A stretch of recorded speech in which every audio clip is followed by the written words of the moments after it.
basically one of the first things you're dealing with when you start cutting rock is how do you get your rock into the vise and, you know, make sure it's going to be held in there properly and you're not going to have a problem. So the first thing you do is if you have a rock you're getting ready to slice up, you decide which way you want to cut it, whether you want to cut it this way or you want to cut it, get a bigger slab. And in this particular case, I'd probably like to have the rock, you know, where I'm taking a bigger slab. Now, one of the things you'll notice is this rock's got this point on the bottom, and some people might be tempted to do that.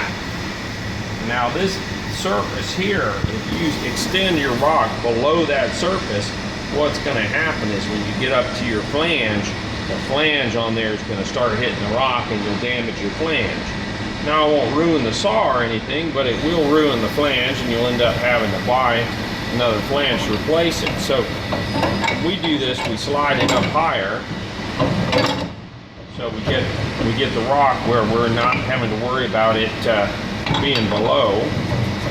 And I'm just going to bring it back to where I'm able to feel that, and then I can figure out how much I want to stick it out, get my vise locked in. Now the other thing is this gap right here, I want as much space there as I can, so I want to get this lock as far forward as I can. If I put the lock in and I get it back and I stick the lock in like this and then start tightening it up, if I tighten it up, it actually will break the vise if I'm not paying attention, because I'm not tightening the lock against, you know, this and pushing here. I'm tightening against this back part. So it's a simple trick. All the saws that have that kind of vise lock, like the Phantom, like the Highland Park, you got to make sure you pay attention to that.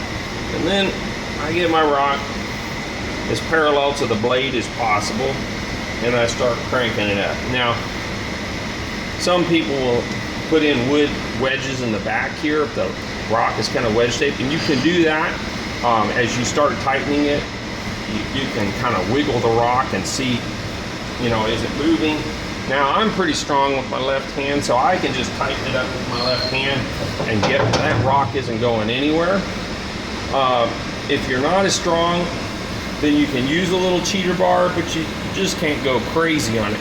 You know, if you can pull that rock and it's not coming loose, then you don't really have to worry about it.